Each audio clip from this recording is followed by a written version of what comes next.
எனக்கு எடுத்திருக்கேன், என் பையனுக்கு எடுத்துகிட்ருக்கேன். தூத்துக்குடி போனாலும் அங்கேயும் இதுக்கு விலை ஒன்று தான் நாங்கள் பர்ச்சேஸ் பண்ணிகிட்ருக்கோம். கலெக்ஷன்ஸ் நல்லா இருக்குது, சர்வீஸ் நல்லா இருக்குது. Velavan stores, Usman road, T Nagar, Chennai மற்றும் தூத்துக்குடி. இந்த சூழ்நிலை சூதாட்டம் படம் வேறு வந்திருக்கு. சீட்டு விளையாடுறது சூதாட்டம், குடிக்கிறதும் ஒரு சூதாட்டம் தாங்க. அரசியல் தான் மிகப்பெரிய சூதாட்டம். அரசியல் மிகப்பெரிய சூதாட்டம். எங்கே இந்த கூட்டணி உருவாதில்ல, அதுதான் மிகப்பெரிய சூதாட்டம். அது எங்கன்னா அவங்க ஒத்துக்குவாங்க. என்னங்க நீங்களும் அவங்களும் கூட்டணி வச்சுக்கிறீங்க, கொள்கை வேறு கூட்டணி வேறு, அங்கே யாருக்கு சூதாட்டம். சாமி இல்லைங்கிறவனும் சாமி இருக்கிறவனும் தேர்தல் வரும்போது நீங்கள் கூட்டணி வச்சிங்கன்னா அதுதான் உலகத்தில் மிகப்பெரிய சூதாட்டம். ரெண்டு பேரும் சேர்ந்து ஒன்றா பயணித்து ஒன்றா கூட்டணி வச்சு தேர்தல் நிற்கிறாங்கன்னா கொள்கை, கோட்பாடு, மொழி உணர்வு, இன உணர்வு எல்லாம் ஒன்றா இருக்கணும்ல. எதுவுமே இருக்காது. இவர் வேறு மொழி, அவர் வேறு மொழி, இவருக்கு வேறு கொள்கை, அவருக்கு வேறு கொள்கை. நாங்கள் மது விலக்கு கொண்டு வருவோம், நாங்கள் கொண்டு வர மாட்டோம். நாங்கள் சாமி கும்பிடுவோம், நாங்கள் சாமி கும்பிட மாட்டோம். எல்லாம் வெவ்வேறு. ஆனால் நாங்களும் ஒன்றா நிற்கிறோம், ஓட்டு போடுங்க. ஏன்னா மக்கள் முட்டாள் பேசல, முட்டாள் சொன்னாங்கல்ல. சூதாட்டம் நடத்துகிறவன் கோடீஸ்வரன் ஆயிடான், சூதாடுறவன் ஓட்டண்டி ஆகிட்டான். அதே மாதிரி தான் ஓட்டு போடுறவன் ஓட்டண்டி ஆயிடுவான், ஓட்டு வாங்குறவன் கோடீஸ்வரன் ஆயிடுவான். என்ன சார்? அப்போ அரசியல் தான் மிகப்பெரிய சூதாட்டமாக இருக்குது. இப்போ 2026 வருது. 2026 நிறைய காயினா வரும். ஆமாம், புதுசாக கிளம்பும் சூதாட்டம். மக்கள் உணரணும், மக்கள் உணரணும்.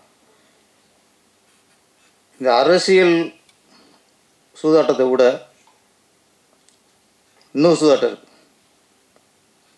சினிமா மிகப்பெரிய சூதாட்டம், மிகப்பெரிய சூதாட்டம். இப்போ முன்னாடிலாம் சினிமாங்கிறது ஒரு கலையாக பார்க்கப்பட்டது, வியாபாரமாக பார்க்கப்பட்டது. சிலது அரசியலுக்கு பயன்பட்டது, சிலது பக்தியை வளர்க்க பயன்பட்டது, சிலது பாசத்தை வளர்க்க பயன்பட்டது, சிலர் காதலி வளர்க்க பயன்பட்டது. இப்படி எத்தனையோக்கே இந்த சினிமா பயன்பட்டது. இன்று முழுக்க முழுக்க சினிமாவில் தான் சார் சூதாட்டம் ஜாஸ்தி. ஏன்னா இன்றைக்கி தயாரிப்பாளருக்கு ஒன்றுமே கிடைக்க மாட்டேங்குது. ஒரு படம் எடுத்தால் யாரும் சம்பாதிக்கிறாங்க, மீடியேட் சம்பாதிக்கிறாங்க, டிஸ்ட்ரிபியூட் சம்பாதிக்கிறாங்க, தியேட்டருக்காரன் சம்பாதிக்கிறாங்க. பிடிச்சிருக்கு, போட்ட காசு வரலன்னா அவன் தான் பிடிச்சார். ஒரு தயாரிப்பில் படம் பண்ணுறாரு, டைரக்டர் சம்பளம் வாங்கிட்டு போகிறாரு, நடிகர் சம்பளம் வாங்கிட்டு போகிறாரு, கேமராமேன் சம்பளம் வாங்கிட்டு போகிறாரு, டெக்னீஷியன் எல்லாமே சம்பளம் வாங்கிட்டு போகிறாங்க. டிவி பண்ணுறாங்களா, அவர் சம்பளம் வாங்கிறாரு, மியூசிக் டைரக்டர் சம்பளம் வாங்கிறாரு. எல்லோரும் அவங்க உழைப்புக்கு காசு வாங்கிட்டு போகிறாங்க. படம் முடிச்சதுக்கப்புறம் எல்லாருக்கும் சம்பளம் கொடுத்த பிடிச்சி என்ன கிடைச்சிது? ஒன்றும் இல்லை, தேட்டரே கிடைக்க மாட்டேங்குது. அப்புறம் இங்கே பணம் கிடைக்குது. அப்போ இன்றைக்கி அரசியலோட மிகப்பெரிய சூதாட்டம் சினிமா, மிகப்பெரிய சூதாட்டம். லாட்ரி கம்பெனி நடத்துறது யாரு கூட தெரிஞ்சு போகும். இந்த சினிமாவில் சூதாடுறது யார்? இந்த கண்ட்ரோல் வச்சுருக்கிறது யார்? ஒவ்வொரு பிடிச்சும் பிழைக்கணும் பண்ணுறது யார்? தியேட்டர் கண்ட்ரோல் வச்சுருக்கிறது யார்? ஒரு தயாரிப்பு இனத்தையே ஒழித்து நம்ம கூட சிம்மாசனம் போட்டு உட்காந்துருக்கிறது யார்? இது மிகப்பெரிய சூதாட்டம், மிகப்பெரிய சூதாட்டம். அப்போ அரசியலும் சூதாட்டம், சினிமாவும் சூதாட்டம். இந்த சூதாட்டம் மத்தியில் சீட்டெல்லாம் ஒரு சூதாட்டமா? இதெல்லாம் சூதாட்டம். குடி சூதாட்டம், குடிக்க வைக்கிறது யார்? அவங்க அரசியல்வாதிங்க தான். அப்போ இன்றைக்கி மொத்தத்துக்குமே சூதாடுறது யாருன்னா இன்றைக்கி அரசியல் தான் மிகப்பெரிய சூதாட்டம். இந்த எலெக்ஷன் வரும்போது இந்த மண்ணெண்ணையும் தண்ணியும் ஒன்று சேருமா? ஆனால் அரசியல் சேரும், எலெக்ஷன் வரும்போது சேரும். வெவ்வேறு. ஆனால் ஓட்டுக்காக மக்களை ஏமாற்றி ஓட்டை வாங்கி எப்படியாவது பதில் உட்காந்துடணும். கொள்கை வித்தியாசத்தோடு யார் கூட்டணி வைக்கிறாங்களோ அவங்க தான் மிகப்பெரிய சுத்தாட்டக்காரங்க. அங்கே நம்ம உஷாராயிரும் ஃபஸ்ட்டு. கொள்கை உடன்பாடு இருக்குது. உனக்கும் ஒரே கொள்கை, எனக்கும் ஒரே கொள்கை. நான் இதுக்காக போராடுறேன், நான் இதுக்காக போராடுறேன். நான் தமிழ் என்ற உணர்வோடு, நான் தமிழ்நாடு என்ற உணர்வோடு தமிழ் மக்களுக்காக நான் பாடுபடுகிறேன். நானும் ஒன்லி தமிழ், நான் தமிழன், நான் தமிழ் மக்களை போராடுறேன் அப்படி ரெண்டு சேர்த்தாங்கன்னா அவங்க உட்கார வைக்கலாம் சார். ஒருத்தன் தமிழன்பான், ஒருத்தன் திராவிடன்பான். திராவிடக்கிட்ட தமிழ் வார்த்தையே வராது. தமிழ் சொல்லிட்டு திராவிடங்கிற ஒரு ஃபோர்ஜரிம்பாப்பில் இவ்வளவு கத்திக்கிறீங்க. அப்புறம் எப்படி கூட்டணி வருது? அப்போ மக்களை ஏமாத்துறதுக்கு நாங்கள் கூட்டணி வைப்போம். அப்போ இது மிகப்பெரிய சூதாட்டம். அதோட சூதாட்டம் இன்னைக்கு என்னென்னா கலாச்சாரம் சூதாட்டமாகிவிட்டது. பண்பாடு சூதாட்டமாகிவிட்டது. இன்னைக்கு பொய் பேசுகிறேன் சார். பொய் என்ன பொய்னா இன்னைக்கு பேசுகிற மிகப்பெரிய பொய். பெண்கள் எல்லாத்துலேயும் ஆணுக்கு நிகராயிட்டாங்க. பெண் விடுதலை கிடைத்து விட்டது. பெண் எல்லாத்திலும் உயர்ந்து விட்டாள். பெண் அடிமைத்தனம் சுத்தமாக ஒழிக்கப்பட்டு விட்டது. இதுதான் இன்னைக்கு மிகப்பெரிய பொய். ஒரு பொண்ணு நைட்டில் தனியாக போக முடியல. கெடுத்து குட்டிச்சிலை கருப்படி சின்னவளம் ஆக்கிறாங்க. என்னைய தமிழ் இடம் பெண்கள் என்ன முன்னேறிட்டாங்க? நீ பெண் பிரி சூதாட்ட பொருளாயிட்டா. ஒரு லவ்வரோட எந்த கோவை எல்லாரும் மனசு இன்னைக்கு பத்திட்டு எரியுது. 2 நாள் அந்த செய்தி பார்க்கும்போதெல்லாம் வயிறு எரியுது. என்ன நாடுது? நாங்கள் பெண்களுக்கு முன்னாடி பண்ணிட்டோம். என்ன பண்ணிட்டியா? அப்பாவது கோனான் சார் ஒரு காலகட்டத்தில் நான் சார் உங்கள் தைரியத்தை வேந்து பார்ப்பேன். ஒரு ஆளுங்கட்சி அப்போல்லாம் எம்ஜிஆர்னா அவர் பவர். எம்ஜிஆர் யாரும் ஜெயிக்க முடியாது. எம்ஜிஆரும் பயம் இருந்துச்சு. அந்த நேரம் ஆளுங்கட்சிக்கு எதிராக அரசியல் படம் எடுத்தவர் வி.சி. கோதானன் சார். பயப்பட மாட்டார் அவர். அந்த துணிச்சல் வி.சி. கோதானன் சார்கள் துணிச்சல் 1% இன்னைக்கு உள்ள இயக்குநருக்கு இருக்கா? இருந்தால் சினிமா சூதாட்டம் ஆகாது. இன்னைக்கு யாருக்கும் எதிர்த்து பேசுறதுக்கு வலு இல்லை. ஒரு அரசியல்வாதியை எதிர்த்து பேச முடியல. அடுத்த மாதத்துக்கு உள்ள வச்சுறாங்க. பெண் கோவையில் நிறைய பேர் அந்த பொண்ணியாக அந்த நேரத்தில் அங்கே போச்சு. ஏன் தனியாக போச்சு? ஒரு பொண்ணை 3 பேர் சின்னவனமாக்கி குத்துயிரும் கொலையுரம் போட்டான். இன்னொரு 1/2 மணி நேரம் கழிச்சு அந்த பொண்ணை தூக்கிட்டு செத்து போயிருக்கோம். ஆனால் இங்கே நிறைய பேர் 11 மணிக்கு அங்கே என்ன வேலை, ராத்திரியில் அங்கே என்ன வேலை? நம்ம வீட்டில் ஒரு பொம்பளை தெரியாதுன்னா போயிருந்து இப்படி பண்ணியிருந்தா கேட்பீங்களாடா? போன தப்பு தான். ஒரு பொண்ணுக்கு இங்கே பாதுகாப்புலையா ஒத்துக்குங்க. அப்போ நம்ம அலர்ஸ் பண்ணிடுறோம். இங்கே ஒரு பொண்ணு பையனை தனியாக போனால் பாதுகாப்புன்னு சொல்லுங்கள். அப்புறம் கேளுங்க ஏன் போனின்ட்டு. இங்கே பொண்ணு தனியாக விட மாட்டோம். பண்ணாங்க ஒரு லவ்வர்ஸ் விட மாட்டோம். லவ்வரை அவன் பையனை அடிச்சு போட்டு நாங்கள் 5 பேர் சேர்ந்து கொண்டு குடிச்சிடாக்கி விடுவோம். அண்ணா யூனிவர்சிட்டி அப்பவும் இதே கேள்வி. அங்கேயும் அவன் புதற்குள்ள போனாங்க. போனால் கெடுப்பீராடா புறம்போக்குகளா?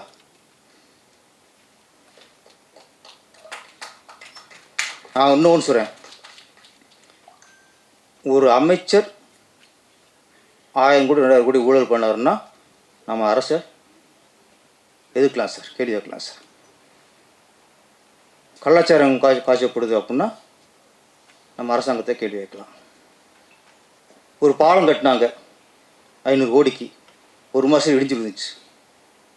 அப்போ நம்ம அரசை கேள்வி கேட்கலாம், எதிர்த்து கேள்வி கேட்கலாம். ஆனால் இந்த மாதிரி ஒரு பொண்ணை சீரடிச்சாங்கன்னு வச்சுங்களேன் எங்கேயாவது, அதுக்கு நம்ம அரசை கேள்வி வைக்கக்கூடாது. இந்த சமூகத்தை கேள்வி வைக்கணும். இந்த சமுதாயத்தை ஆராய்ச்சி பார்க்கணும். நம்ம எல்லாத்துக்குமே அரசாங்கத்தை கேள்வி கேட்டுக்கு இருந்தோம்னா சரி வராது. அது அரசாங்கத்தின் இது வேறு, இது வேறு. இது நாடு குட்டிச்சுரப்பு இருக்கு, கலாச்சாரம் போச்சு, சீரழிச்சு போச்சு. எவனோ 4 பேர் இங்கே சீரழிக்கிறான். அப்போ இதுக்கும் நான் சொல்ல, இங்கே வந்து எல்லாருமே அரசியல்வாதி பார்வையில் பார்க்கக்கூடாது. எதிர்கட்சியாக இருக்கட்டும், ஆளுங்கட்சியாக இருக்கட்டும், உதிர்கட்சியாக இருக்கட்டும், முளைச்ச கட்சியாக இருக்கட்டும், இங்கே எல்லாருமே ஒரு நடந்துட்டா இங்கே ஒரு பொண்ணுக்கு ஒன்று ஆன உடனே நீங்கள் அரசியல்வாதியை குரல் கொடுக்கூடாது சார். ஒரு மனுஷனை குரல் கொடுக்கணும் சார். மனுஷனை குரல் கொடுக்கணும், ஆதங்கத்தில் குரல் கொடுக்கணும். அப்போ தான் இதுக்கு தீர்வு வரும். சும்மா அரசியல் எதுக்கிறதுக்காக குரல் கொடுத்தோம்னா அதுக்கு நீ ஊழல் எதிர்க்க. டாஸ்மாக் கடை திறந்துருக்காங்களா, அதே எதிர்க்கலாம். இந்த மாதிரி ரகசியம் இந்த மாதிரி தெரியாமல் சூதாரம் நடக்குதா, அதுக்கு நம்ம அரசாங்கம் தெரிவிக்கலாம். இந்த பாலியல் பலாத்காரத்துக்கு வந்து யாரும் அரசியல்வாதியாக குரல் கொடுக்காம எல்லாரும் மனுஷனாக குரல் கொடுத்தா தான் இது ஒரு தீர்வு வரும். ஒரு அரசாங்கத்தை குற்றம் சுமத்துறதுக்காக எண்ணத்தில் நீங்கள் குரல் கொடுத்தீங்கன்னா இதுக்கு தீர்வு வராது. உனக்கு ஒரு வாய்ப்பு கிடச்சி போச்சு, அரசாங்கத்தை நம்ம கேட்டுருவோம், அதுக்கு கேட்காம இருக்கலாம்யா, அதுக்கு கேட்காம இருக்கலாம். ஒரு பொண்ணை சீரழிச்சிட்டாங்கன்னா நமக்கு கோபம் வந்து அட்டிவரோடு பொங்கி நம்ம கேள்வி வைக்கணும். எல்லாத்துக்கும் அரசியல் பேசுறது. இந்த கோவில் நடந்தது, இது நம்ம ஒவ்வொரு இப்போ அண்ணா யூஸ் நடந்துச்சு, இதுதான் கடைசியாக இருக்குன்னு சொன்னோம். அதுக்கப்புறம் 100 நடந்துச்சு, இதுதான் கடைசியாக இருக்குன்னு சொன்னோம். இப்போ கோவில் நடந்துச்சு, இதுதான் கடைசியாக இருக்குன்னு சொல்கிறோம். கடைசியாக இருக்கு நம்ம சொல்கிறோம், அது தொடர்ந்துக்கிட்டு இருக்கு. அப்போ இது ஒரு முடிவுக்கு வரணும்னா என்ன பண்ணணும்? அங்கே அரசாங்கம் சரியான முடிவு எடுக்கணும். அது நம்ம வேண்டுகோளை வைக்கணும். ஒரு ஆணவ படுகொலைக்கு தனி சட்டம் வேணும்னு சொல்கிறாங்களே, அதே மாதிரி இந்த மாதிரி பாலியல் வன்கொடுமைக்கும் தனி சட்டம் வேண்டும். அது அவனை சுட்டு கொண்டாலும் பரவாயில்ல, வெட்டி கொண்டாலும் பரவாயில்ல. அதுக்கப்புறம் பொண்ணு மேலே ஒரு தவணை கை வைக்கும் போது ஏற்கனவே இது மாதிரி பண்ணவனுக்கு வந்த தண்டனை புத்தியில் படணும், கண்ணு முன்னாடி தெரியணும். இன்னொன்று, ஊடகங்கள் இன்னைக்கு அரசியல் கட்சி தலைவர்கள் பேசுறதெல்லாம் நம்ம லைவ் மாதிரி போட்டுக்கிருக்கோம், விவாத பொருளாக்குறோம். நம்ம ஒரே விஷயத்தில் இந்த பாலியல் விஷயத்தில் மட்டும் நம்ம இதெல்லாம் தவிர்த்துட்டு நாட்டு சேவையை மனசில் வச்சுக்கிட்டு இந்த சீரழிச்சாங்கல்ல இவங்களை காட்டணும் சார். இவங்களை மூஞ்சை காட்டிகிட்டே இருக்கணும். இது வரைக்கும் மூஞ்சை காட்டலை, ஷேடோ காட்டுறாங்க. அங்கே சுட்டான் ஓடுறான், அவன் மூஞ்சை காட்டுறதுக்கு என்ன இருக்குது? அவன் என்ன காலை சுட்டாங்களே, சுட்டத்தை காட்டுங்க. எப்படி எங்களுக்கு பயம் வரும்? இந்த மற்றது பூரா வெளியே வந்துடுறாங்க. இந்த ஒரு நடிகர் வந்து ஒரு போதைப் பொருள் யூஸ் பண்ணார், விற்கலை, யூஸ் பண்ணிட்டார். மறுநாள் ஃபுல்லாக கிளாஸ் அவர் பேஸ் லைவ் போய்கிட்டு இருக்கு. இப்படி போதைப் பொருள் சாப்பிட்டார் பண்ணிட்டார். அப்போ ஒரு போதைப் பொருள் யூஸ் பண்ணால் ஒரு நடிகர் கைது பண்ணிட்டியா, அவர் தனிப்பட்ட வாழ்க்கை. இந்த பெண்களுக்குள்ள இந்த மாதிரி பாலியல் தொலைங்கிறது தனிப்பட்டதில்லை, சமுதாயம் சார், சமுதாயத்தோட சீர்கேட்டது. அப்போ இதை நம்ம கொஞ்சம் மற்றதுக்கு முக்கியத்துவம் இதையும் கொடுக்கணும். நீங்கள் காட்டுற நீங்கள் இது எந்த டெவலப்மெண்ட் காட்டுறோ அதை பார்க்கும்போது இந்த மாதிரி என்ன அளவுக்குலாம் பயம் வரணும். இப்போ திருப்பி ஒரு நப்பாசை இதுதான் கடைசியாக இருக்கணும்ட்டு இந்த அரசாங்கம் வந்து நீங்கள் ஆணவ படுகொலைக்கு தனி சட்டம் எப்படி துணிஞ்சு சொன்னீங்களோ அதே மாதிரி இதுக்கு தனி சட்டம் அமையணும். அமைஞ்சு அதுக்கான இதை காட்டினா தான் கொஞ்சம் குறையும். இந்த நேரத்தில் நம்ம அந்த பாதிக்கப்பட்ட பெண்ணை பூர்ண குணமடைஞ்சு வரணும். இன்னும் சின்ன வேண்டுகோள், ஹாஸ்டல்னா என்ன? ஒரு பெண்களை ஒரு பெத்த தாய் தப்பேன் ஒரு நம்பித்தானே ஹாஸ்டலுக்கு அனுப்புகிறாங்க. ஹாஸ்டல் என்ன கிழிக்கிறிய? எப்படி ஹாஸ்டலுக்கு பொண்ணு வெளியே போச்சு? நினச்ச நேரத்துக்கு வெளியே போகிறதுக்கு நினச்சதுக்கு வர்றதுக்கு ஹாஸ்டலு. அப்போ ஹாஸ்டல் சரியான கண்காணிப்பு இருக்கணும். ஹாஸ்டல் தான் ஃபஸ்ட்டு பொறுப்பு. ஒன்றை மீறி அப்படி வெளியே பொண்ணு வெளியே போச்சு, ஹாஸ்டல் நம்பி தானே பெற்றவங்க உள்ளே அனுப்புகிறாங்க. அப்போ அந்த ஹாஸ்டல் தமிழ்நாட்டில் இருக்க எல்லா ஹாஸ்டலுமே, அதுவும் பெண்கள் லேடிஸ் உள்ள ஹாஸ்டல் எல்லாருமே கொஞ்சம் பொறுப்போட ரொம்ப ஒரு கண்ட்ரோலோட வச்சுக்கணும். அப்புறம் சீரழிஞ்சதுக்கப்புறம் இன்னும் பிரயோஜனம். அதனால் ஹாஸ்டல் ரொம்ப பொறுப்பு. அரசியல்வாதிகள் ஒரு ஏரியாவில் ஒரு நிகழ்ச்சி நடந்துருச்சு, ஒரு கொள்ளையோ அது நடந்துச்சு. அப்போ என்ன ஆகுது, அந்த ஏரியாவில் உள்ள போலீஸ் தான் பொறுப்பாகிடுறாங்க. அவங்க ட்ரான்ஸ்ஃபர் பண்ணுறாங்க, இல்லை இடைக்கால நீக்கம் பண்ணுறாங்க. அப்போ ஒரு ஏரியாவில் கொள்ளையோ அப்படி நடக்கும்போது அந்த போலீஸ் அரசும் நடவடிக்கை இருக்கிறாங்க. இந்த மாதிரி நிகழ்வு நடந்தால் அந்த ஏரியாவில் போலீஸ்கார மட்டும் இல்லை, அந்த தொகுதிக்கு யார் எம்எல்ஏ யாரோ அவங்களும் நடவடிக்கை எடுக்கணும் சார். அப்போ தான் சரியாக வரும். எம்எல்ஏ பொறுப்பெடுக்கணும். ஓட்டு வாங்குறீங்கள, ஜெயிக்கிறீங்கள, பதவி வைக்கிறீங்கள, மாதம் மக்கள் பணத்தை சம்பளம் வாங்குறீங்கள, போலீஸ் எப்படி நீங்கள் கண்டிக்கிறீங்க? நீங்கள் தான் போலீஸில் கரை கட்டி உள்ளே போறீங்க. அக்யூஸ்டுக்கு சப்போர்ட்டை நீங்கள் தானே போறீங்க. குற்றவாளிக்கு சப்போர்ட்டாக போகிற கரைவேட்டி குற்றத்தை தடுக்கவும் போகணும். அவன் தான் உண்மையான கரைவேட்டி. குற்றவாளி காப்பதும் உள்ளே போகக்கூடாது. அப்போ ஒரு ஏரியாவில் இந்த மாதிரி நடந்துச்சுன்னா அந்த பகுதி தொகுதி எம்எல்ஏ யாரோ அவங்க மேலேயும் இந்த கவர்மெண்ட்டு நடவடிக்கை எடுக்கணும். ஒரு 8 மாதம் சம்பளம் கட் பண்ணுங்க, கரெக்டாக வரும். நன்றி, வணக்கம். ஏற்கனவே மெட்டின்னு ஒரு படம் எடுப்பார். அந்த படத்துக்குலேருந்து தம்பி அங்கே துணையாக இருந்தாங்க. அவரும் பத்திரிகையாளர் தான். மாலை முரசு கணேசன்னா எல்லாருக்குமே தெரியும். இங்கே பெரிய ஜாம்பவான்கள்லாம் வந்திருக்காங்க. அவங்கள பார்க்குறது இன்றைக்கி முக்கியமாக இருக்குது. குணநாத் அண்ணன், உதயகுமார் அண்ணன், ராஜன் அண்ணன், பேரரசு, இவங்களெல்லாம் ஒரே இடத்துல சந்திக்கிறது இன்றைக்கி ஒரு வாய்ப்பு. சீனிவாசன் தான் சொன்னேன், கண்டிப்பாக இந்த பேரெல்லாம் பார்த்த உடனே எனக்கு வரணும்னு தோணுது, கண்டிப்பாக வந்துடுறேன்னு அப்படின்னேன். சூதாட்டம் ஒரு யதார்த்தமான களத்தை இன்றைக்கி நாட்டில் என்ன நடக்குதோ அதை காட்டியிருக்காங்க. ஒரு நம்பர் லாட்ரி நம்ம ஒழிக்கவே முடியல, கஞ்சாவை ஒழிக்கவே முடியல, கலாச்சாரத்தை ஒழிக்கவே முடியல. இதுக்கெல்லாம் தடை செய்யணும்னு சட்டம் கொண்டு வந்து காவல்துறை, நீதி, நிர்வாகம் இருந்தாலும் அதை தடுக்க முடியாமல் நாடு இயங்கிட்டே இருக்குது. அதில் ஒரு காப்பியை எடுத்து நகலை எடுத்து இந்த மாவட்டத்தில் கிருஷ்ணகிரியில் ஒரு நம்பர் லாட்டினால் என்ன நடக்குது, 3 சீட்டுனால என்ன நடக்குது, இதனால் என்ன நடக்கும், குடும்பம் ரொம்ப கஷ்டப்படும், பெற்ற பிள்ளைகள் கஷ்டப்படுவாங்க, வீட்டில் இருக்க துணைவியார் கஷ்டப்படுவாங்க. இதெல்லாம் பார்த்து திருந்துறதுக்கு ஒரு வாய்ப்பாக அந்த படம் நிச்சயமாக அமையணும். சிறிய படங்கள் எடுத்து அதை வெளிக்கொண்டு வந்து வெற்றி பெற செய்வது ஒரு மிகப்பெரிய முயற்சி. அந்த முயற்சியில் ஈடுபட்டிருக்க அத்தனை டீமுக்கும் இசையமைப்பாளர் ரீகிருஷ்ணன் உட்பட வாழ்த்துக்களை தெரிவித்துக்கிறேன். பொதுவாக பசங்க நடிக்கணுங்கிறதுக்காக அப்பா படம் எடுப்பார்.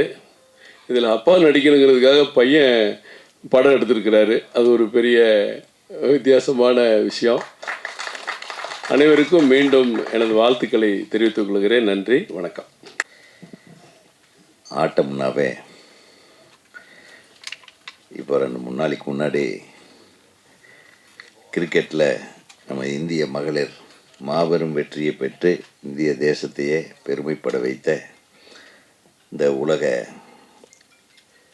பெண்கள் கிரிக்கெட்டில் ஜெயிச்ச ஆட்டம்தான் ஞாபகம் வருது. அவங்களுக்கு எல்லார் சார்பாகவும் ஒரு வாழ்த்துக்களை நம்ம தெரிவிச்சுக்குவோம்.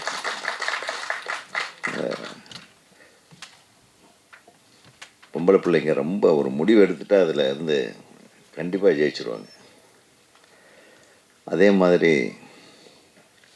கால்பந்தாட்டம், கபடி ஆட்டம்னு பல ஆட்டங்கள் இருந்தாலும் இந்த ஆட்டம் செம ஆட்டமாக இருக்குது, சூதாட்டம்.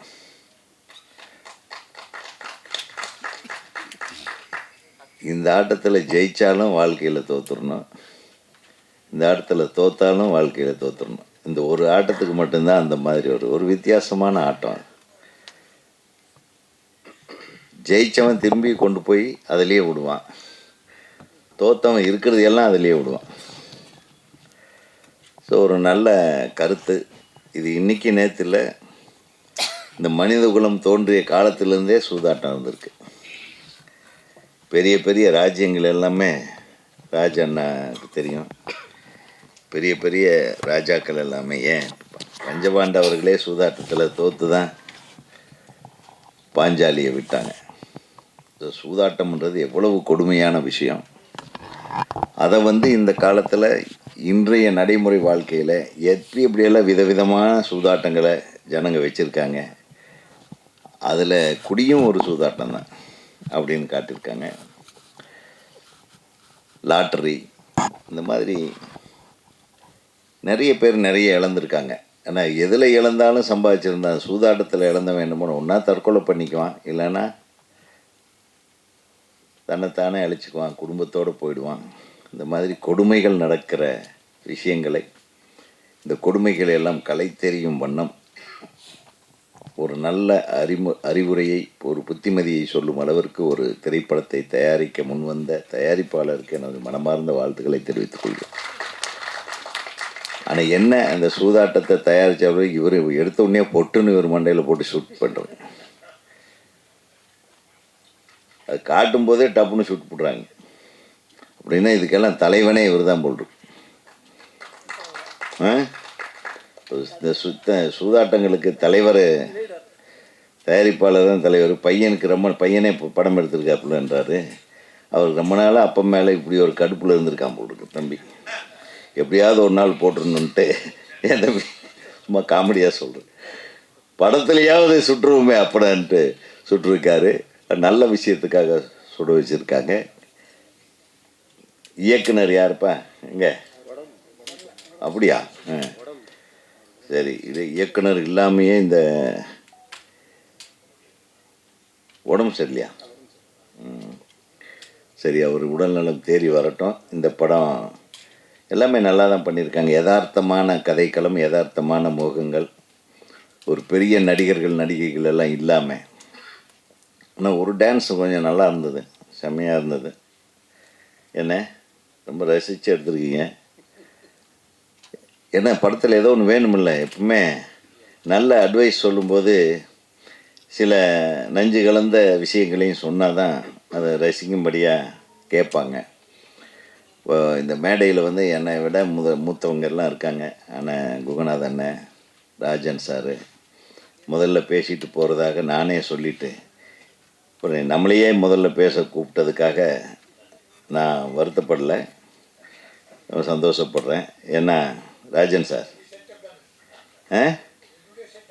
நான் உங்களை தான் பேச சொல்லி சொன்னேன். அதுக்கப்புறம் என்னை கூப்பிடுங்கண்ணே, முதல்ல என்னை கூப்பிட்டாங்க. சரி, இந்த சூதாட்டத்துலேயாவது நான் ஜெயிக்கிறேனே, சந்தோஷப்படுங்க. அப்புறம் தம்பி பேரரசு இருக்கார். அவருக்கு மிகப்பெரிய வருத்தம் என்னென்னா, ஒரு ஹீரோயின் கூட இந்த மேடையில் இல்லை.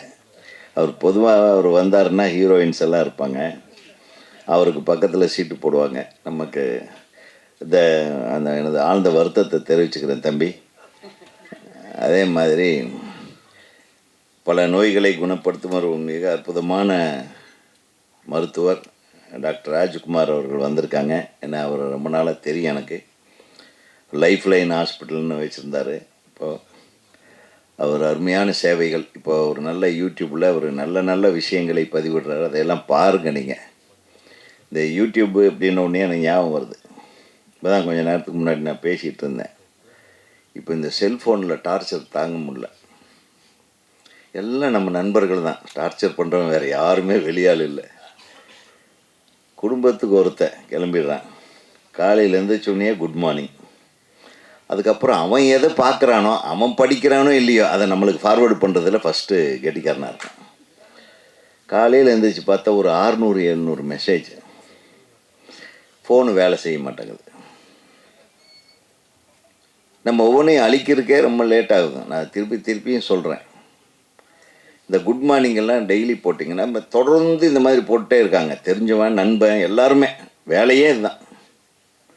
யாரோ ஒருத்தர் பெரிய ஒரு கட்டுரை ஒன்று எழுதியிருப்பான். அந்த தலைப்பு மட்டும் படிச்சுட்டு அப்படியே ஃபஸ்ட்டு நம்மளுக்கு போட்டுறதுல அப்படி ஒரு சந்தோஷம் அவனுக்கு. நம்மளை டார்ச்சர் பண்ணுறதுன்னு முடிவெடுத்து இவனை எப்படிடா பண்ணுறது அப்படின்றது. நமக்கு இதய நோய் வர்றதுக்கு நீங்கள்லாம் காரணமாக இருக்கீங்க நண்பர்களே. தயவு பண்ணி இதை பண்ணாதீங்க. ஏன்னா கொஞ்ச நாளைக்கு முன்னாடி ஒரு சின்ன நிகழ்வு நடந்தது. இந்த மாதிரி சில தம்பியை போட்டுக்கிட்டே இருந்தானுங்க. நான் எடுத்த உடனே அந்த நம்பர்கள்லாம் நமக்கு மனப்படமாயிடுது இல்லையா. கரெக்டாக ஒவ்வொன்றா பண்ணிட்டு டோட்டலாக டிலீட் பண்ணி விட்டேன். இப்படியே பண்ணிகிட்ருப்பேன். ஒரு நாள் போட்டிருக்கான், டிலீட் பண்ணிட்டேன்.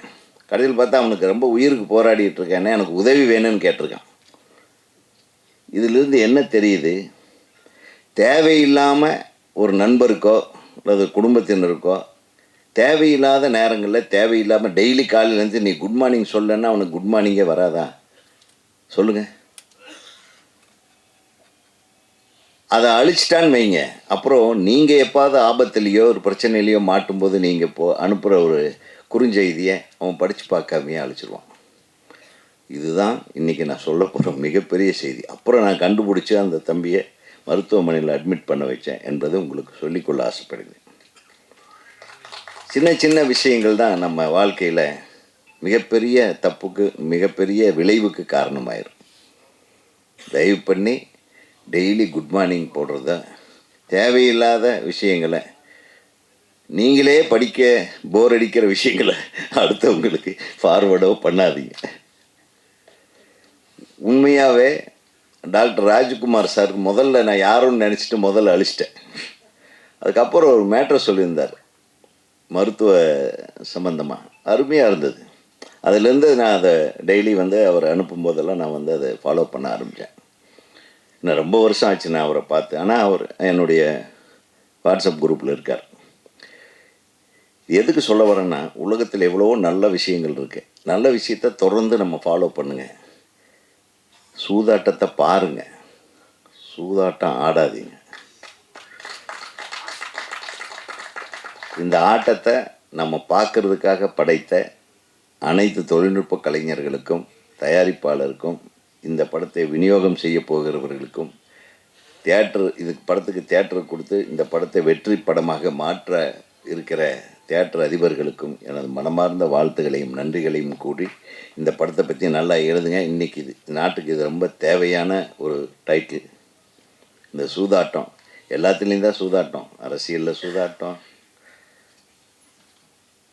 ஆளுமையில் சூதாட்டம், ஈவன் மருத்துவத்தில் சூதாட்டம்.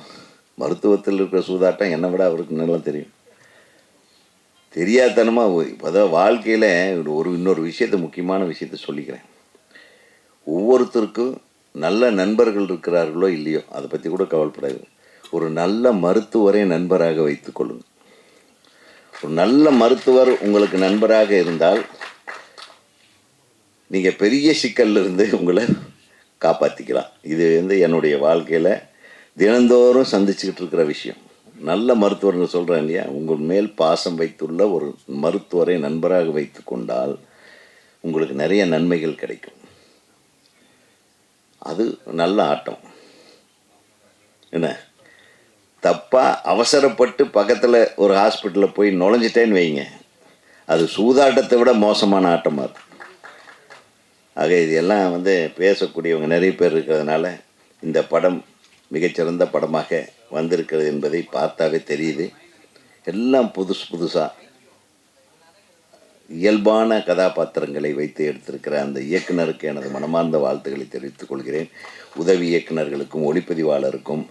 இசையமைப்பு நல்லா நடந்தது, நல்லா பிரமாதமாக இருந்தது. இன்னும் நெத்தி அடியாக இருந்தது சவுண்டெல்லாம். பாட்டு நல்லா போட்டிருக்கீங்க தம்பி, வாழ்த்துக்கள் உங்களுக்கு. பாடலாசிரியருக்கும் மற்றும் இந்த படத்தின் கதை, திரைக்கதை, வசனம் எழுதிய அனைவருக்கும் எனது மனமார்ந்த வாழ்த்துக்களை தெரிவித்துக் கொண்டு நன்றி கூறி விடைபெறுகிறேன். வணக்கம். எனக்கு அந்தளவுக்கு பேச தெரியாது, நர்வஸ் கொஞ்சம் ஜாஸ்தி. ஸோ இந்த படத்தை என்னை சஜஸ்ட் பண்ணது அருண் சாருக்கும், அப்புறம் டைரக்டர் சாருக்கும், ப்ரொடியூசர் சாருக்கும் நன்றி. அப்புறம் என் குரு எங்கள் எஸ்பி வெங்கடேஷ் அவருக்கும் நன்றி. அண்டு எல்லோரும் தேட்டரில் போய் சப்போர்ட் பண்ணுங்கள். மேக்ஸிமம் ஆர்ஆர் தான் நம்ம ஃபோக்கஸ் ஜாஸ்தி பண்ணியிருக்கோம். அப்புறம்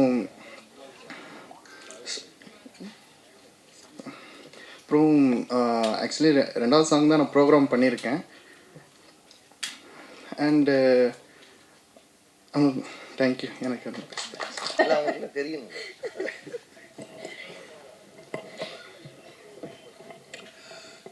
அன்பிற்கும் மரியாதைக்கும் உரிய இயக்குனர் திருமுகு குகநாதன் அவர்களே, மிகச்சிறந்த மருத்துவர். ஆப்ரேஷனில் தமிழ்நாட்டில் மிக முக்கியமானவர்களில் முக்கியமானவர் டாக்டர் ராஜ்குமார். லைஃப் லைன் ஹாஸ்பிட்டலுடைய உரிமையாளர், அற்புதமான டாக்டர்.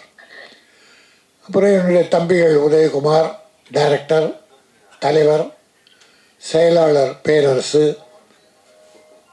மற்றும் யார் சவுந்தர், என்னுடைய அருமை தம்பி சவுந்தர், இசையமைப்பாளர், ப்ரொடியூசர், மற்ற எல்லாருக்கும் என்னுடைய வணக்கம்.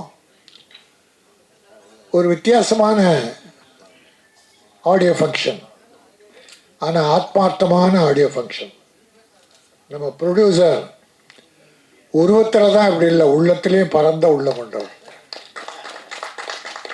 இந்த காலத்தில் இப்படி ஒரு படம் எடுக்கணும்னு அவருக்கு தோணுச்சு இல்லையா? அவரும் அவருடைய நண்பர் 2 பேரும், மஞ்சுநாத் அண்ட் சீனிவாசன். காலத்துக்கேற்ற இன்னைய நாடு எப்படி கெட்டு போயிட்டுருக்கு, நல்லா இருக்கிறதுன்ற ஒரு பகுதி அது ரொம்ப குறைவு. ஆனால் கெட்டு போகிறதுக்கு ஒரு அத்தனை வசதிகளும் இந்த நாட்டில் அதிகம் இருக்குது. எத்தனையோ சூதாட்டம், அதாவது சூதாட்டம் நடத்துகிறவன் கோட்டீஸ்வரன் ஆகிறான். சூதாட்டத்தில் கலந்து கொண்டு குடும்பத்தை அழிக்கிறவன் தெருக்கோடிக்கு வந்துடுறான். பல குடும்பங்கள் அனாதையாக போயிடுச்சு. அது எத்தனை விதமான சூதாட்டமாக, சூதாட்டம்னாலே குடியும் அதில் சேர்ந்துருச்சு. குடி பல குடும்பங்களுக்கு எடுத்துருச்சு. சீட்டாட்டம், ரேஸை ஒழிச்சிட்டாங்க. இருந்தால் கூட மறைமுகமாக நடத்துகிறானுங்க. நீங்கள் பாருங்கள், ஒருத்தன் இன்றைக்கும் 1000 கோடிக்கு மேலே நன்கொடை கொடுக்குறான் கட்சிகளுக்கு. ஒரு கட்சிக்கு பல ஆயிரம் கோடி, இன்னொரு கட்சிக்கு 100கணக்கான கோடி. ஒருத்தனுக்கு எப்படி சார் இப்படி நன்கொடை, தேர்தல் நிதி? அப்போது எத்தனை குடும்பங்கள் அழிஞ்சிருக்கும்.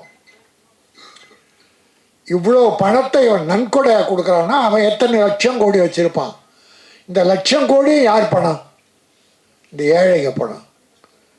பேராசையில் உழைச்சி சம்பாதிக்கிற எண்ணம் போட்டு சூதாடி சம்பாதிகள் நினச்சி குடும்பத்தையே இழக்கிறாங்க. இப்போ சமீபத்தில் ஆன்லைனில் ரம்மி ஆட்டம்னு ஒன்று, பல பேர் உயிரை குடிச்சிச்சு சார். பல பேர் உயிரை எழுந்துட்டாங்க. ராத்திரியில் விளையாடி விளையாடி விளையாடி அடிக்ட் ஆகி பல தாய்மார்கள் தாலி இழந்தாங்க. ஒரு குடியினால் மட்டும் தாலி இறக்கலை. இந்த சூதாட்டம் அதை விட கேவலம். இதை நடத்துகிறவன் கோட்டீஸ்வரனாகி நன்கொடை கொடுத்து ஊரெல்லாம் பெரிய மனுஷனாக இருக்காங்க. அவனுங்கெல்லாம் இந்த நாட்டில் பெரிய மனுஷன். நம்மளை போல தர்மம் பண்ணுறவங்கெல்லாம் அடையாளம் தெரில யாருக்குமே. என்னால் முடிஞ்சது 1000 500 கொடுக்குறேன். குகநாதனால், ராஜ்குமார், நம்ம உதயகுமார், பேரரசு, நம்ம ப்ரொடியூசர் முடிஞ்ச உதவி பண்ணுறோம். ஆனால் நம்ம பேரெலாம் யாருக்கும் தெரியாது. கோடிக்கணக்காக கொடுக்குறவன், கொள்ளை அடிக்கிறவன், கலப்படம் பண்ணுறவன், அதை வாங்குறான் பாருங்கள். லஞ்சம், அரசு அதிகாரி, காவல்துறை, அரசியல்வாதி, இவங்கெல்லாம் என்னுடைய வாயால் சொல்ல விரும்பலை. ஒரு காலத்தில் அவங்க கேடு கெட்டு போவாங்க. இந்த மாதிரி விஷயத்தை இந்த 1 2 3ன்னு ஒவ்வொரு கேடு என்னென்ன சூதாட்டத்தில் எதெல்லாம் குடும்பத்தை அழிக்குதுன்னு அது ஒன்று போட்டிருந்தார் டைரக்டர். நல்லா இருந்தது. ட்ரெய்லரில் 1 2 3ன்னு வகுத்து போட்டுருந்தார். இதையும் தாண்டி நிறைய இருக்குது. அதனால் இந்த சூதாட்டம் என்பது, குடியாட்டம் என்பது, மக்கள் இங்கே எல்லாம் நல்ல மக்கள், நான் இவங்க சொல்ல வேண்டியதில்லை.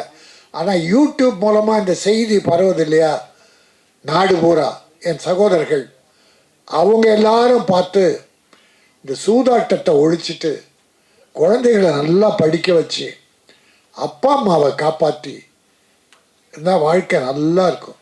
தாய் தந்தை தான் முதல் தெய்வம். இந்த தாயின் தந்தையை காப்பாற்றுறவங்கெல்லாம் நல்லா இருப்பாங்க. நீங்கள் சூதாடுற அந்த பணத்தை தாயின் தந்தைக்கு அவங்க சாப்பாடு போட்டு மருந்து வாங்கி கொடுத்தீங்கன்னா அந்த புண்ணியம் காலமெல்லாம் இருக்கும் என்பதை இந்த சூதாட்டம் படத்தின் மூலமாக தம்பி டைரக்டர் சசி சுந்தரம் நல்லா பண்ணியிருக்கார். நடித்தவங்கெல்லாம் கூட இயற்கையாக நம்ம கிராமத்தில் இருக்க மாதிரி, நம்ம குடும்பத்தில் ஒருத்தர் மாதிரியே இருந்தாங்க. மியூசிக் தம்பி ரெண்டு பாட்டு, ஒன்று மஜா பாட்டு நம்ம உதயகுமார் ரொம்ப ரசித்து அதை பாராட்டினார். தேவை, வேறு வழி இல்லை. எல்லா மக்களையும் கவரணுன்னா அப்படிப்பட்ட ஒரு பாங்கு வேணும். ஒரு லவ் சாங், ரெண்டுமே நல்லா இருந்தது. தம்பி உங்களுக்கு நல்ல எதிர்காலம் இருக்குது. என்னுடைய தம்பி விஜய முரளி, அவன் யார் ஒருத்தரை கூப்பிட்டு பாராட்டானோ அவங்களுக்கு ஏதாவது ஒரு எதிர்காலம் இருக்கும். அப்படிப்பட்ட அருமை தம்பி விஜய முரளிக்கும் மற்ற அத்தனை பேருக்கும் என் உளம் நிறை நன்றி சொல்லி, சூதாட்டம் என்பது நம் வாழ்க்கையில் இருக்கவே கூடாது, யாருடைய வாழ்க்கையிலும் இருக்கக்கூடாது. உழைப்பால் உயர்வோம். உழைப்பு தான் ஒவ்வொருவரையும் காப்பாற்றும், குடும்பத்தை காப்பாற்றும். ஆகவே உழைப்போம், உயர்வோம், மற்றவர்களையும் உயர வைப்போம், வாழ வைப்போம். இந்த படம் வெற்றி பெற்று ப்ரொடியூசரை வாழ வைக்கணும், அவர் அடுத்து படம் தயாரிக்கணும். என்னுடைய வாழ்த்துக்கள். நன்றி, வணக்கம். நான் மேடையில் இருக்கும் அத்தனை பெரியவர்களுக்கும் என் மனமார்ந்த நன்றி தெரிவித்து, இந்த படத்தின் தயாரிப்பாளர் மற்றும் இயக்குனர் மற்றும் இசையமைப்பாளர் 2 பாட்டும் ரொம்ப நல்லா இருந்தது. உங்களோட ப்ரோக்ராமிங் நல்லா இருந்தது, பெஸ்ட்டு தான். இன்னும் எக்ஸலண்ட்டாக பண்ணுவீங்க நம்பிக்கை இருக்குது. மேலும் இங்கே இருக்கும் திரு கே ராஜன் சார், என்னோடய படத்துக்கு எல்லா படத்துக்கும் அப்பா கன்ஃபார்மாக அந்த ஆடியோ லான்ச் வந்துடுவார் என்னோடய படத்துக்கு.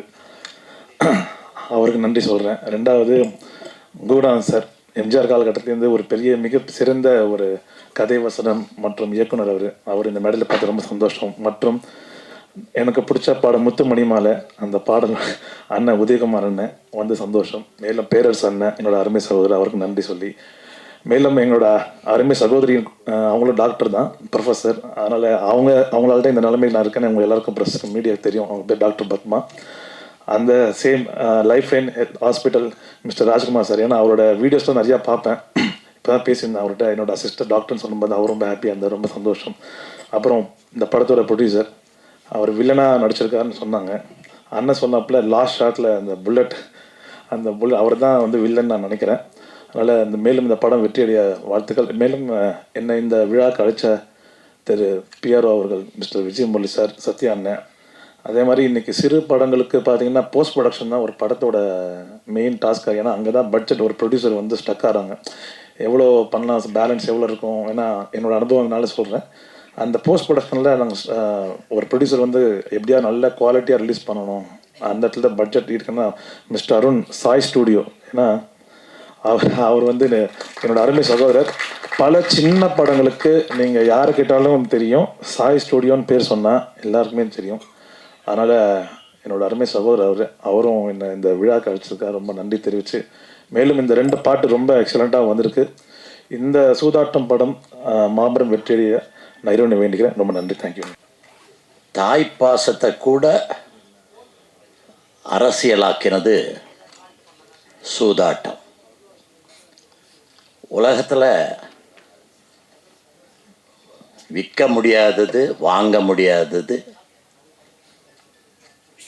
கொண்டாடப்பட வேண்டியது, மறக்க முடியாதது, மனிதநேயம் நிறைந்தது, பாசம், பற்று, இதெல்லாம் நிறைந்தது தாய்ப்பாசம் மட்டும்தான். ஆனால் அந்த தாய்ப்பாசத்தையே அரசியலாக்கினது சூதாட்டம். ஒரு நிமிடம் சிந்தித்து பாருங்க, கர்ணன் யார்? கர்ணன் எவ்வளவு நல்லவன்னு நம்ம பேசுகிறோம். ஆனால் அந்த கர்ணன் அவையில் இருக்கும்போது தான் திரௌபதியோட துகில் உரியப்படுது. கர்ணன் பார்த்து கொண்டிருந்தான். அருமையான ஒரு மகன், நல்ல கொடையாளி. கர்ணனை பற்றி சொல்ல வேண்டுமானால் எவ்வளவு வேண்டுமானாலும் சொல்லலாம். நட்பின் அடையாளம், அப்படி எவ்வளவோ சொல்லலாம். ஆனால் அவனுக்கு தெரியாதது ஒன்றுதான், தன் தாய் யார், இது தெரியாது. ஆனால் அவங்ககிட்ட இருந்த வேதனை எல்லாம் ஒன்று தான். அந்த ஒன்று தான் அவனை கெட்டவனாக்குச்சு. இப்போ குந்தி தேவிக்கு தெரிஞ்சு போச்சு தன் மகன்தான் கர்ணன். வர்றா, பார்க்கறதுக்கு வர்றா, வந்து எல்லாம் பேசுகிறா. பேசிட்டு கடைசி என்ன கேட்டா? 2 வரம் கேட்டா. ஒன்று, நீ நாகாஸ்திரத்தை 2வது தடவை பிரயோகிக்க கூடாது. ஏன்னா நாகாஸ்திரத்தை அவன் விட்டா அர்ஜுனன் செத்துருவான். அதனால் ஒரு தடவை தான் யூஸ் பண்ணணும். கேட்குறது யாரு? தாய். மகன் தாயை பார்த்த மகிழ்ச்சியில் இதை பெருசாக நினைக்கல, சரின்னு சொல்கிறான். 2வது, நீ 5 பேரில் இவங்களை கொல்லக்கூடாது. இந்த தாய் எப்படிப்பட்ட தாயா இருக்கணும்? அவன் நல்லவளா கெட்டவளா? மகன்கிட்டயே சத்தியம் வாங்குறா. அவ போறா, அவ காதுல கேட்குற மாதிரி ஒரு வசனம் சொல்றான். அதுதான், அன்னையே உன்னை கூட ஒரு அரசியல் தாயாக்கி விட்டார்கள், உன்னை வைத்து கூட அரசியல் பிளே பண்ணி விட்டாங்க அப்படின்னு சொல்றா. இதை காதுல விழுது தாய்க்கு. நின்று திரும்பி பார்க்குறா, ஆனால் பதில் சொல்ல முடியல, போயிடுறா. தாயை கூட தகாத ஒரு அரசியல்வாதி ஆக்கிற இடம் எது? சூதாட்டம். அந்த சூதாட்டம் ஏன் நடந்துச்சு? எதனால் நடந்துச்சு? தெரியாதவங்க நிறைய பேர் இருப்பாங்க. அதுக்காக ஒரே ஒரு வரியில் சொல்கிறேன். காந்தார் அந்த நாட்டுக்கு போய் அந்த நாட்டை அழித்து அந்த நாட்டு மன்னர்களை எல்லாம் சிறைப்பிடித்து அவர்கள் யாரும் வழங்கக்கூடாது, அவருடைய வம்சமே இருக்கக்கூடாதுன்னு பண்ணியவர் தான் பீஷ்மர். அந்த பீஷ்மருடைய குடும்பத்தை, குலத்தை நாசம் பண்ணிய தீர்வேன் அப்படி என்று கிளம்பியவன் தான் சகுனியோட அப்பா. அந்த அப்பா ஒரு நாளைக்கு ஒருத்தருக்கு தான் சாப்பாடு கொடுப்பாங்க அந்த ஜெயிலில். ஆனால் அந்த வம்சம் பூரா ஜெயிலில் இருக்கு, ஒவ்வொருத்தருக்கும் சாப்பாடு கொடுக்குறாங்க ஒரு நாளைக்கு. அப்போ இந்த தந்தை மட்டும் என்ன செய்கிறாருன்னா, தான் சாப்பிடாமல் இருந்து பிள்ளைக்கு மட்டும் சாப்பாட்டை கொடுத்துக்கிட்டே வளர்க்குறாரு. யார்? சகுனிய. அதன் காரணமாக உணவில்லாமல் வறுமையினால் தந்தை சாகிறார். சாகும்போது சொல்கிறார், என்ன சொல்றாருன்னா, அந்த குடும்பத்தை அழிக்க வேண்டியதுதான் உன்னுடைய ஒரே கடமை அப்படிங்கிறான். இவனை எரிக்கிறாங்க. அவனுடைய விரல்களில் இருந்து தான் எடுத்து அந்த சூதாட்டம் பண்ற அந்த காய் இருக்கு இல்லையா, அது 2 பண்றாங்க. அந்த 2ஐயும் எடுத்து இவன் கையில் கொடுக்கிறாரு. எப்படி கொடுக்கிறாருன்னா, நீ இதை வச்சுத்தான் ஜெயிக்கணும். சூதாட்டம் அங்கே ஒரு மகாபாரதத்தை உருவாக்கியது. அந்த சூதாட்டம் ராஜன் அவர்கள் இப்போது சொன்னார்கள், நீங்கள் புரிந்து கொண்டீர்களோ இல்லையோ எனக்கு தெரியாது, புரிகிற மாதிரி புரியாத மாதிரி ஒரு விஷயத்த சொல்றேன். அவருக்கு கிடைக்கிற வருமானம், அந்த சூதாட்டக்காரருக்கு கிடைக்கிற வருமானம் ஒரு நாளைக்கு 1000 கோடி, 2000 கோடி, 3000 கோடி, 4000 கோடி. அதனால தான் அவர் ஆயிரக்கணக்கான ரூபாய்களை கட்சிகளுக்கு தானம் செய்கிறார். இது யாருங்கிறது உங்களுக்கு எல்லாருக்கும் தெரிந்திருக்கும். சுரண்டி பார்த்தா வர்ற அந்த சூதாட்டக்காரர் தான். சரியா? மகாபாரதத்திலிருந்து இன்னைக்கு வந்தாச்சு யார் வரைக்கும்? அந்த பேர் உங்களுக்கு தெரியும், நான் சொல்ல வேண்டாம், ஏன்னா அது அரசியல் ஆயிடும். ஆனால் நான் சொல்ல விரும்பல. குந்தி எதற்காக அதை செய்தா? 2 வரம் வாங்கிட்டு போனா, தாய்ப்பாசத்தில் தான் செய்தா. ஆனா அது கர்ணன் பார்வையில பார்த்தா அங்க அரசியல் சூதாட்டம். இங்க அதே அரசியல் சூதாட்டம். மாப்பிள்ளை ஒரு இடத்துல இருக்காரு, மாமனார் ஒரு இடத்துல இருக்காரு, இல்லையா? அதானே நடக்குது. அதானே அத்தனை கோடி ரூபாய் எங்கே இருந்து வந்துச்சு? சூதாட்டத்தில் இருந்து.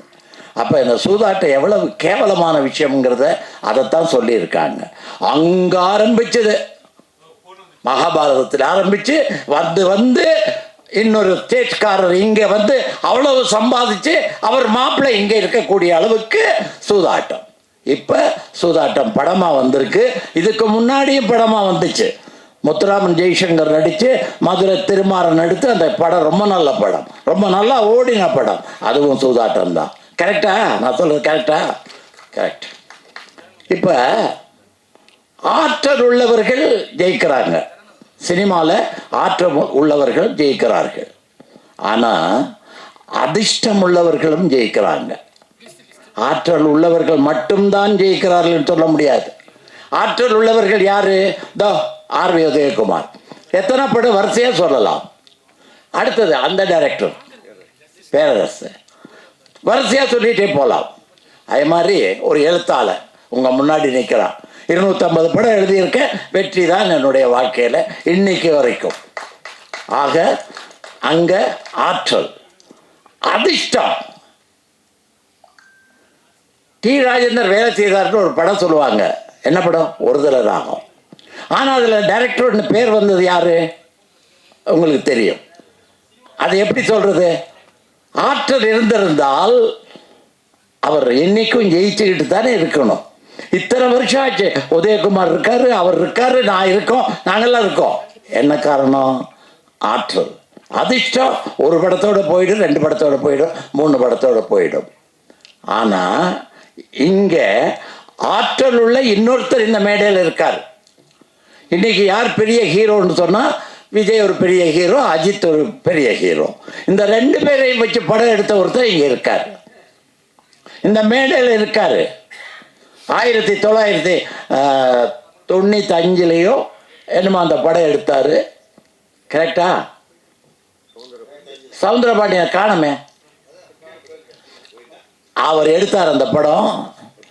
அந்த 2 பேரையும் வச்சு எடுத்தவர் இன்னைக்கு படம் எடுக்க முடியுதா? யோசிச்சு பாருங்க. அதனால யாருமே தயவு செய்து சூதாட்டம் ஆடாதீங்க, சூதாட்டத்துக்கு போகாதீங்க. சூதாட்டம் செய்யறவங்களை விலக்கி வையுங்க, விலக்கி வச்சிருங்க. வேண்டாம். பல கோடியை கொடுத்து ஒரு கட்சியை விலைக்கு வாங்குற அளவுக்கு சூதாட்டம் இன்னைக்கு இருக்கு நாட்டில். அப்படிப்பட்ட சூதாட்டத்தை படமாக சொல்லியிருக்காங்க. இந்த படம் ஜெயிக்கணும், இதை எடுத்தவங்க நல்லா வரணும், மேலும் மேலும் படம் எடுக்கணும்னு வாழ்த்தி விடைபெறுகிறேன். நன்றி, வணக்கம்.